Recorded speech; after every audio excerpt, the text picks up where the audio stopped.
Boa noite, paz do Senhor. Hoje estamos aqui para continuar o nosso estudo.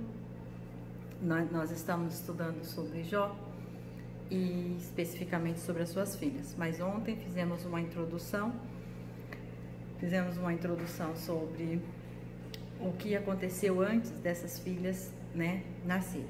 E hoje eu quero ler com vocês aqui Jó no capítulo 1, o versículo 5. Ali vai dizer: sucedia, pois, que tendo decorrido o turno de dias de seus banquetes, enviava Jó e o santificava, e se levantava de madrugada e oferecia holocausto segundo o número de todos eles, porque dizia Jó: porventura pecaram meus filhos e blasfemaram a Deus no seu coração.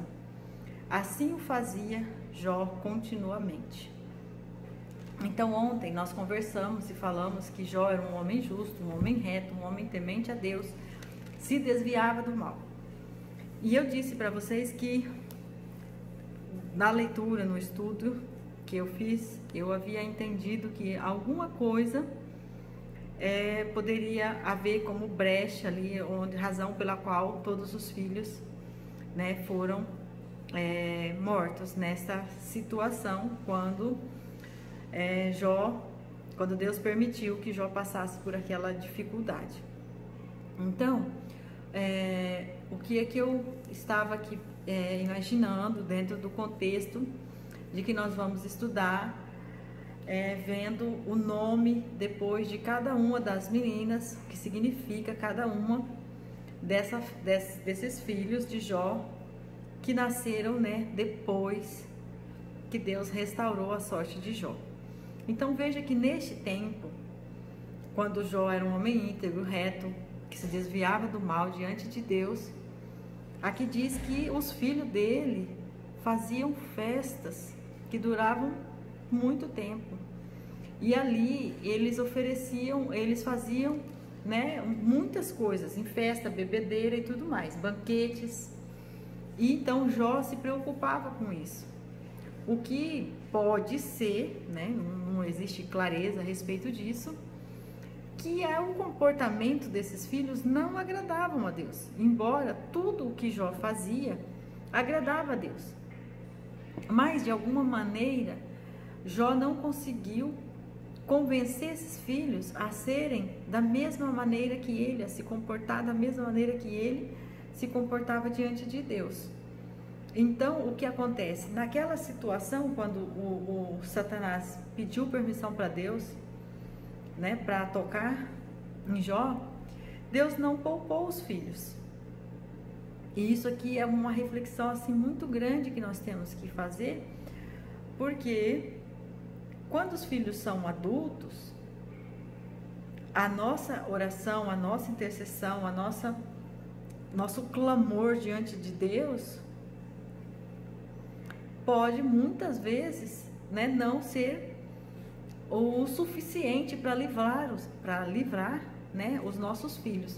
Se nós olharmos em Salmos 89, lá vai dizer alguma coisa também a respeito disso, porque lá vai dizer assim, 89, a partir do 30. Se os seus filhos deixarem a minha lei e não andarem nos meus juízos, se profanarem os meus preceitos e não guardarem os meus mandamentos, então visitarei com vara a sua transgressão e a sua iniquidade com açoites. Então veja, aqui Deus está alertando, através desse salmo, que assim, os filhos, porque aqui esse salmo, o Senhor está falando com Davi que ele iria manter o que tinha prometido, que o trono seria da descendência de Davi. Mas Deus está dizendo que, porque ele disse para Davi que ele iria guardar a geração, porque ele disse para Davi que ele iria realmente manter aquilo que ele tinha dito, então ia continuar. Mas ele iria visitar esses filhos com varas e com açoites, se eles se desviassem da lei. Então uma reflexão para nós nesta noite, para entender aqui que Jó quando ele deu nome para essas meninas que vieram depois, com aqueles significados, ele tinha um motivo. E ele sabia o que tinha acontecido com os primeiros filhos. E que não necessariamente, né, não era culpa dele, porque tanto é que ele ia aos pés do Senhor clamar, fazer holocausto em arrependimento pelos pecados desses filhos. Então, quando teve aquela oportunidade dele ser provado, dele ser testado, então os filhos foram junto no pacote das coisas que deveriam sair da vida de Jó, para que Deus pudesse tratar de Jó como verdadeiramente deveria ser tratado. Então Jó, naquele silêncio, naquele primeiro momento que ele estava ali, quando ele diz: nu saí do ventre da minha mãe, nu retornarei, tá? O Senhor me deu, o Senhor tomou, bendito seja o nome do Senhor. Tudo aquilo que ele fez ali, né, de fé, de perseverança, de confiança no Deus Todo-Poderoso, quando chega depois que ele ouve a esposa que fala, depois que ele ouve os amigos, depois que ele ouve tudo, então chega um momento que Jó perde assim toda aquela paciência que ele estava, e ele começa a dizer umas coisas que não agrada a Deus, como ele começa a dizer assim: maldito seja o dia que eu nasci. E aí ele diz assim, lá no capítulo 3, versículo 11: porque não morri eu desde a madre, e em saindo do ventre não expirei. Porque me receberam os joelhos, e porque os peitos para que amamentassem. Então ali ele começa a reclamar que não, por que tudo aquilo aconteceu com ele, que ele não deveria nem ter nascido e tal. Ele começa numa situação de vitimismo, e Deus escuta toda aquela lamúria dele e deixa tudo passar. E quando chegamos lá no 38, Deus começa a responder Jó. E quando Deus começa a responder Jó, a primeira pergunta que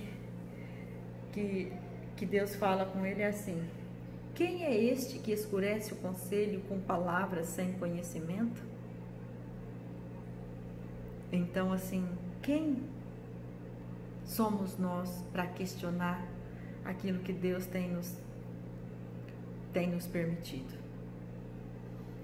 Tem uma frase que fala assim, que eu gosto muito também. Ontem eu até citei isso também, quando eu disse: se tiver que descer da casa do oleiro para ser moldado.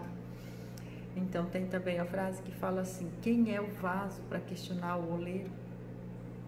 Né? O barro, ele não pode dizer: me molda assim ou me molda assim, que eu quero ser formado como um vaso neste formato, nessa estrutura.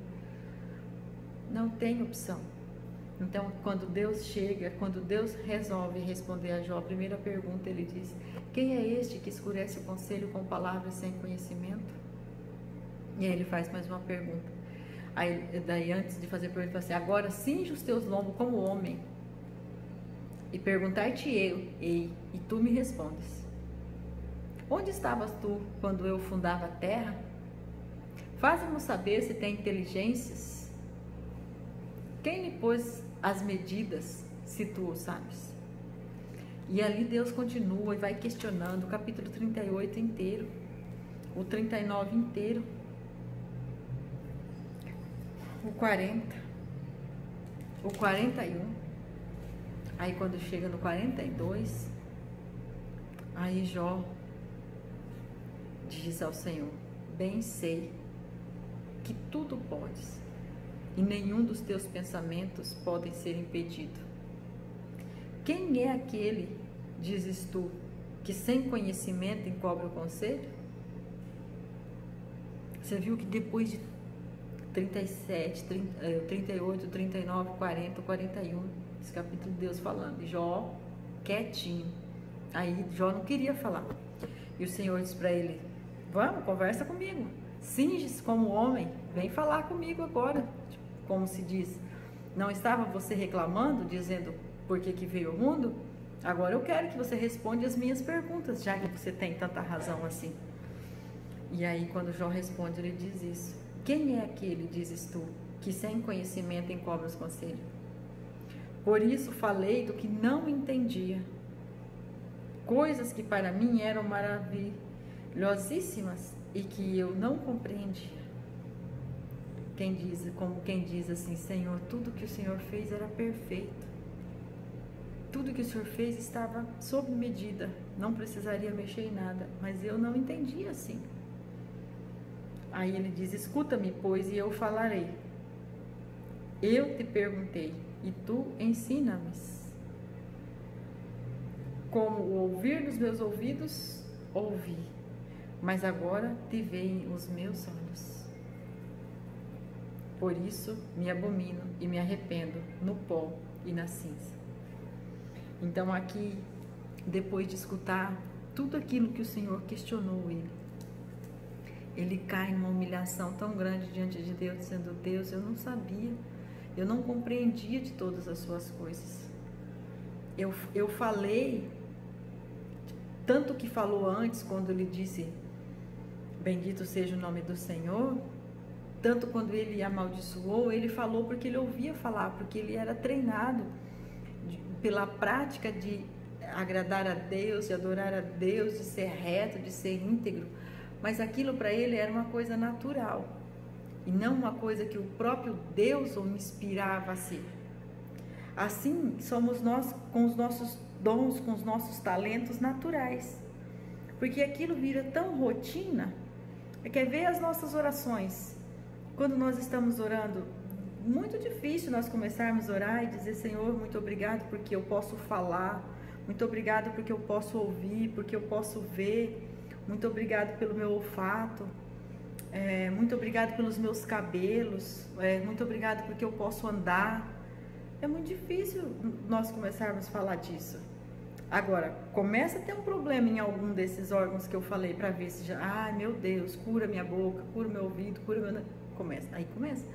Mas às vezes é uma vida inteira sem, e às vezes ainda reclamando, né? Por exemplo, o cabelo. Quantas de nós não reclamam do cabelo? Ah, porque eu queria ter liso, ah, porque eu queria ter cacheado, ah, porque o meu tem muito volume, ah, porque... Aí, vamos, se começa a cair. Aí como é que faz a oração? Ah, eu não quero perder meu cabelo. Então é isso que às vezes a gente tem que pensar. Jó aqui, pelo que eu entendi, essas coisas. Ele, por mais que ele adorava a Deus, por mais que ele servia a Deus verdadeiramente reto, se desviava do mal, chegou um momento que aquilo era como se fosse natural para ele. Por isso que quando chega aqui no final, ele se humilha diante de Deus e fala assim: eu sabia, mas eu ouvi. Eu não sentia a tua presença. Era, por mais que eu entendia que era o Senhor o dono de todas essas coisas, quando eu te questionei, eu não tinha o direito de te questionar, mas ainda assim eu questionei porque eu não te conhecia verdadeiramente. Era só de ouvir falar. Que essa reflexão seja para nós hoje um aprendizado em dois aspectos. O primeiro, que o Senhor venha abrir os nossos olhos para nós sermos boca de Deus dentro da nossa casa, para orientar os nossos filhos a servir a Deus. Porque aqui Jó servia a Deus retamente, mas o dia que ele foi colocado à prova, ele perdeu seus filhos, porque os seus filhos não serviam a Deus da maneira que ele servia. Que o Senhor possa nos ajudar a influenciar os nossos filhos a servir o nosso Deus, para que não recaia sobre eles o castigo. E a segunda coisa, que o Senhor venha nos dar uma experiência de conhecê-lo verdadeiramente.